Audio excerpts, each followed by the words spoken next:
دوسری بات رسولullah सल्लल्लाहु अलैहि वआलिहि वसल्लम के सामने इस्तब्ब रजुलान इंद नबी सल्लल्लाहु अलैहि वसल्लम व नहनु इंदहु जुलूसन।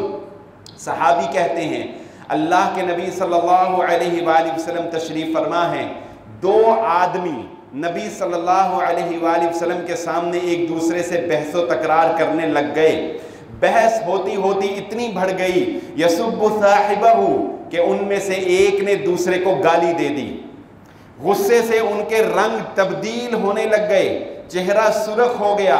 रसूलुल्लाह सल्लल्लाहु अलैहि वसल्लम ने फरमाया इन्नी लअअलमु कलिमतन लौ क़ालहा लज़हब अन्हु मा यजिदु।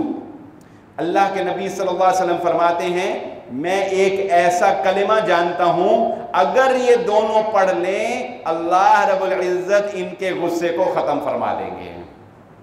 एक कलिमा सिर्फ, अगर इंसान गुस्से के वक्त एक कलिमा पढ़ ले, उस कलमे के पढ़ने की बरकत से अल्लाह रब्बुल इज़्ज़त वो फौरी तौर पर गुस्से में जो इंसान नुकसान कर सकता है, जो अपना भी नुकसान कर सकता है, दूसरे का भी नुकसान कर सकता है, अल्लाह रब्बुल इज़्ज़त उस नुकसान से उसको महफूज फरमा लेंगे।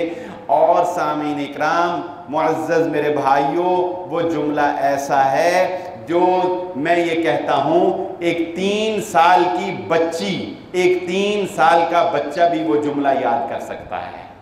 वो कोई बड़ी मुश्किल दुआ नहीं है, वो कोई अरबी मुश्किल नहीं है, बल्कि यकीनन 3 साल के बच्चे को भी वो अल्फाज आते होंगे। लेकिन काश कि हमें इन अहादीस को याद रखें हम जब हम इस कैफियत के अंदर होते हैं। फरमाया वो क्या कहे, आऊज़ु बिल्लाहि मिनश शैतानिर रजीम।